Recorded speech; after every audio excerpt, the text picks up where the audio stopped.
Today, we're in the studio of a Delhi-based artist, G.R. Iranna, an artist who believes more in the artistic idea and exploits different types of materials and mediums to present his ideas in the best possible way. Born in a small district of Bijapur, Karnataka, moving into the national capital and traveling to the major cities all across the globe, Iranna presents a kaleidoscopic view of the world as experienced by him. Iranna is seen to have experimented with some of very strange and rare materials in his paintings and sculptures. In his series Ash to Ash, Ethereal Tree and Lofty Tree, he uses ash which overpowers the mind, spirit of the onlooker. He blends the postmodern philosophies with the contemporary Indian ideologies. Having read poems and couplets written by many saint poets like Alam Prabhu and Kabir, he is greatly influenced by the motifs and metaphors used by these poets.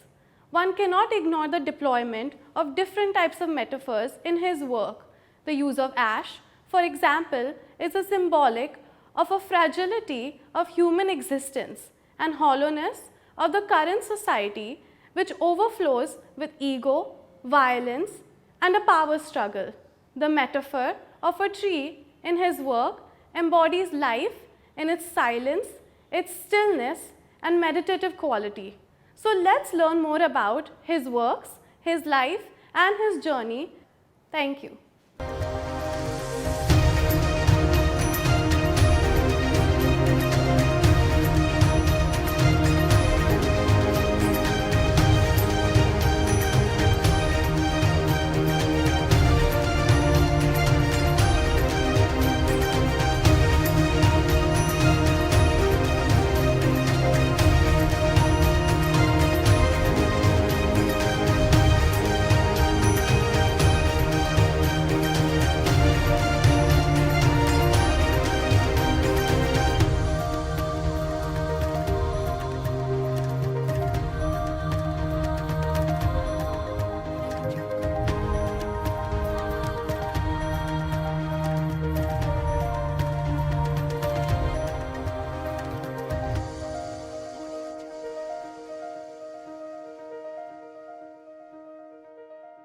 Hello Iranna ji, today thank you for having me in your studio in Delhi. It is a pleasure to be with you and talk about your works.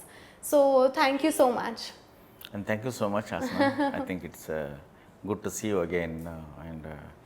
So in my studio, studio practice is something special. I think one should experiencing the studios. That is very, very important for viewers and for the interview, because studio practice is very different from the gallery.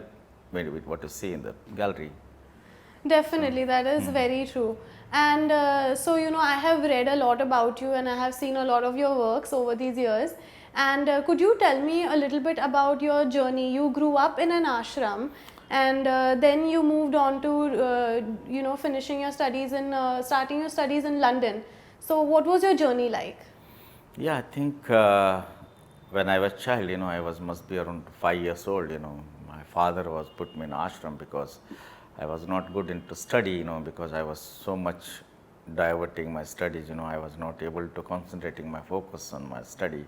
So my father was a little bit fed up and he put me into ashram school, The ashram school is very much disciplined and very much you will learn the system, nobody teach you, in fact, the whole system is the system teach you the morals and humanity and something which is the poetry of 12th century poets, So, and you are praying every day, different vachanas, So, I think slowly you are understanding, and we are practicing blindly, but slowly you can understanding what it means, So, and the whole journey, and you have to clean your, you have to sweep the ashram, you have to clean up, you have to make your food, how to fill the water, these are the small work, and it is, and you have to wash your cloth your own, these things, it makes you learn everything, I think that's a great practice, which is, every child should be go through ashram.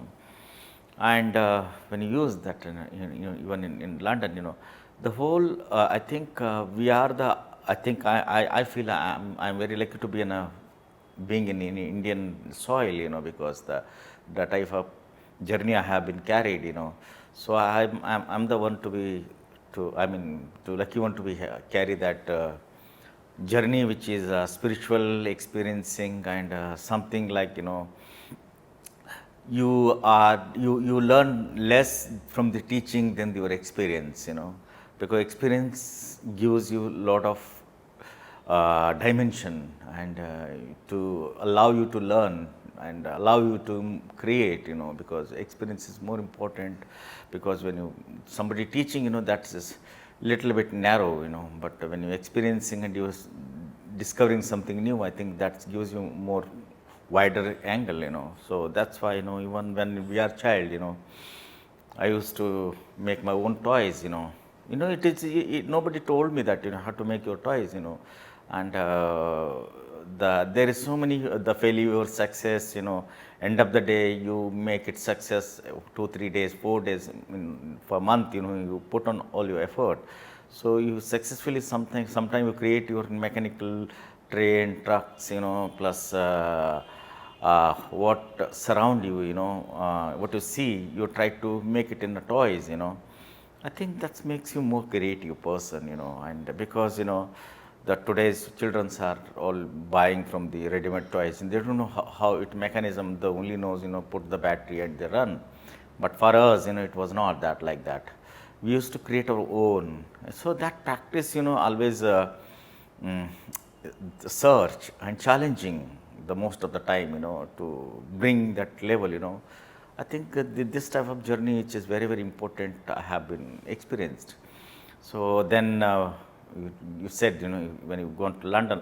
So London is, again, it is a very, very totally open, big, and it's a art hub, and it was sometime like, it's dreams comes true, because when I was in college, art college, I keep on going through of the masters, like European masters and American masters, like artists, So when you see original painting over there, you literally you tear on your eyes, because it is something which you never seen, and you, because you learn a lot about the artist, you learn about the artist journey, you could keep on imaginated his journey and his work also. When you see original work, you really relate it very, very closely, So I learned a lot from that place, because, it makes I think the city, mostly, the surrounding city, the place, teach you more than the teacher, So because the society is there is each and every moment you are learning, because even your language, even your behavior, even your uh, discipline, because you have different discipline grown up, there is a different discipline, and you learn how to watch the work, how to learn, and how to, so you keep on, your mind is keep on observing, engaging most of the time, I think that's a great experience which is learned. And the same way, same way, I think there is, you have come from the different soil, and you try to relate in that soil also. So when you realize, yes, these people are making these type of art, so that doesn't mean I am going to make the similar, the what they're making, the similarly what the concept, because every person's individual person have different journey. The journey is more matters, how you grown up and how you become an artist, how you, what you want, So sometime, if you try to something Western, I think somehow, it's not yours, because you have grown up around 20, 30 years, it is a totally different soil, that the roots are there, So I think you try to modify yourself to learn the idea of the art, and you try to find out in your roots, you know. I think that's more challenging, which is what I heard. So talking about, you know, the discipline and the experience that you've gained from your journey, I want to ask you about one material that you have used time and again that is very significant to you, which is ash. You were, you know, it was put on your forehead as a child in the ashram without you understanding the significance behind it. And now you say that it is sort of the fate of everyone, regardless of their gender, their race, their social standing, their financial standing, or their religion. So what does ash mean to you as an adult now? What does it signify to you now, and why do you use it in your artworks? I think for me, I think when I started Ash last 1 decade, you know, more than 10 years now I'm using, you know, it was even as a consciously in my artwork, you know. The reason I mean, I find it, you know, slowly, you know, when you're conceptualizing, when you're getting your ideas, the material has also, there is significant values, and the material has certain symbolized. So I try to explore that material's value, you know. I think there is one material is ash. Ash is very much, I think it is in your body, it is it's everywhere within you, because you have grown up with that, you know. And I just try to be, this is something, it's because ash is from childhood, what you learn is it's more pure, it's purity.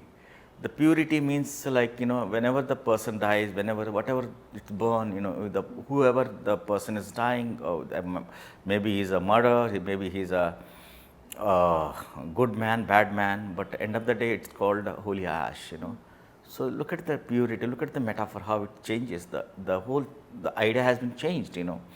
Similarly, I think ash has its own value. I try to explore that, I try to use that sensibility, how to, and as in my work I use as a purity, because, you know, I have been practiced with the ash, you know, from childhood, you know, being a Shaivite, you know. I think I used to put even in ashram too, you know, to on forehead, you know, that practice, still I am carrying that practice, you know.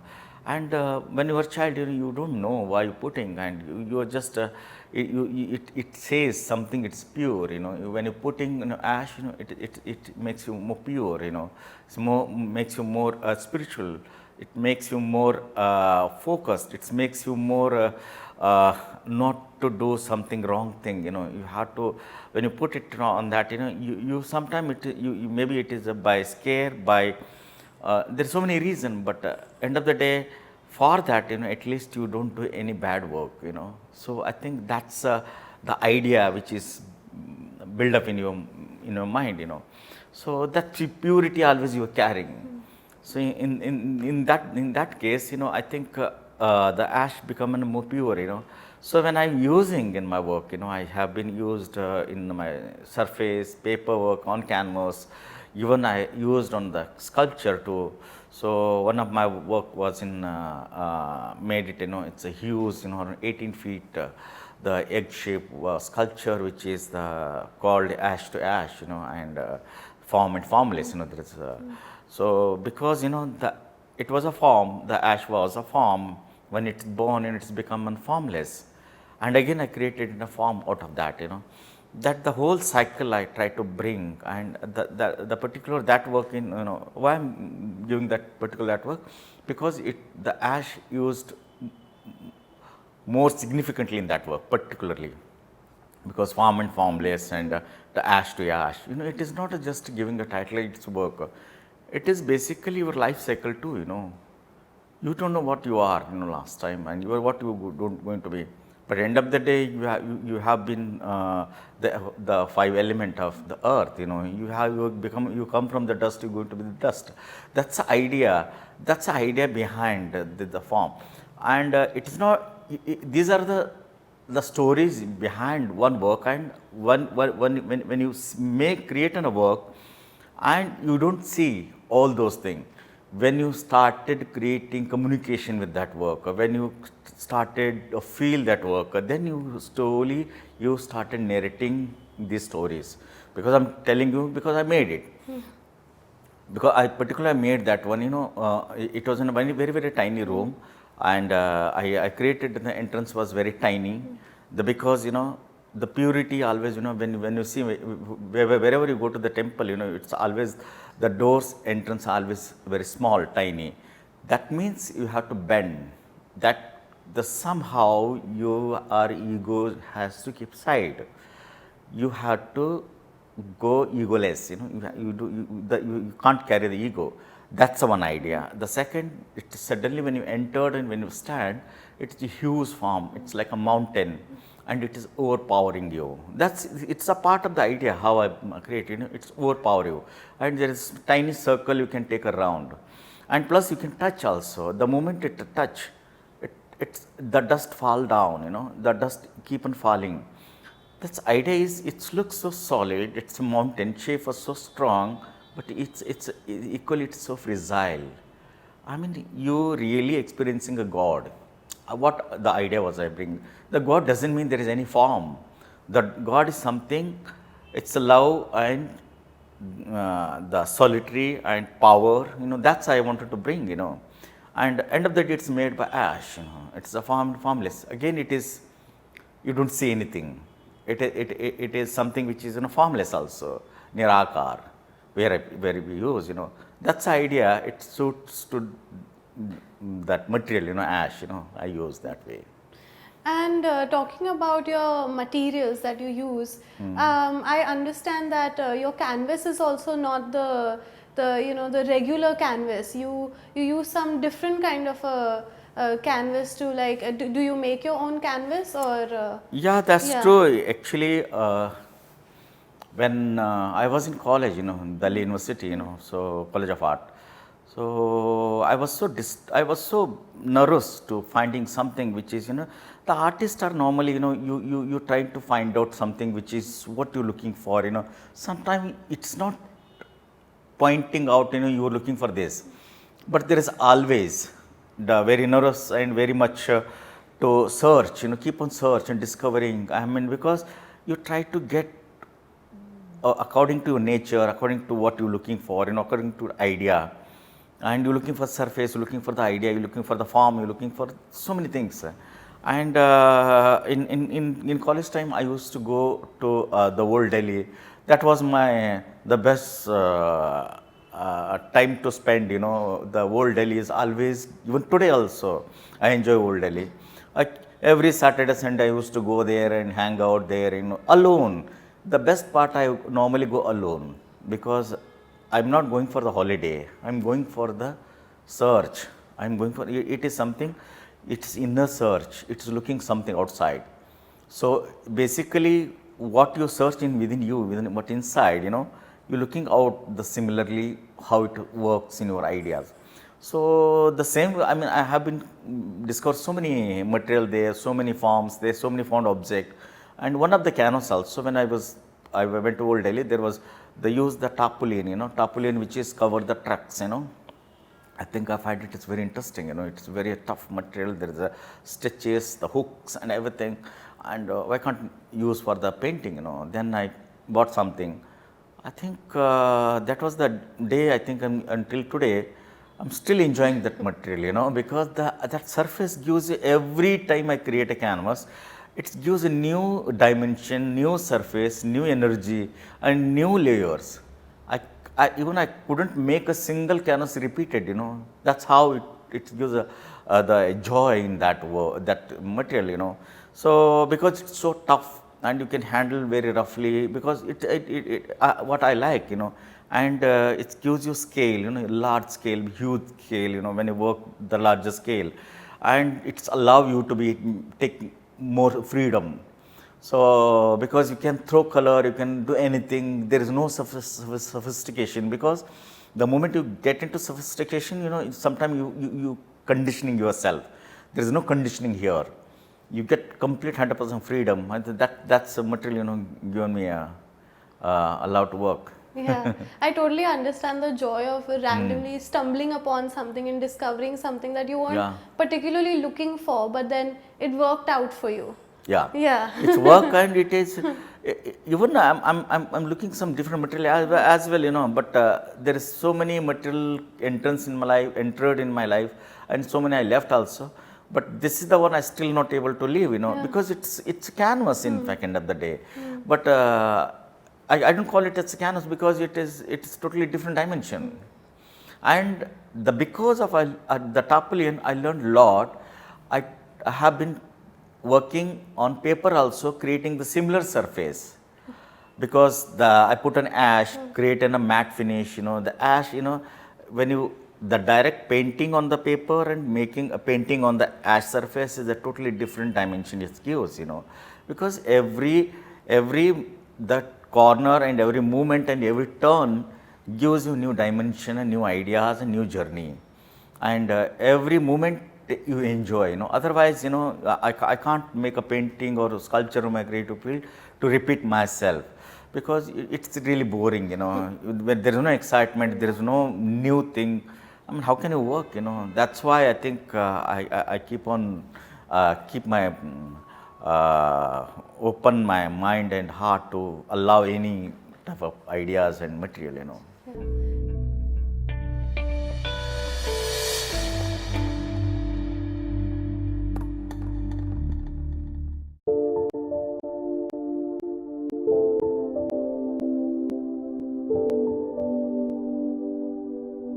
Definitely, I think this is very abstract answer which I'm giving you. And end of the day, last 30 years, what I did, you know, each and every place, donkey. Whenever the people see the donkey, it's a different reaction.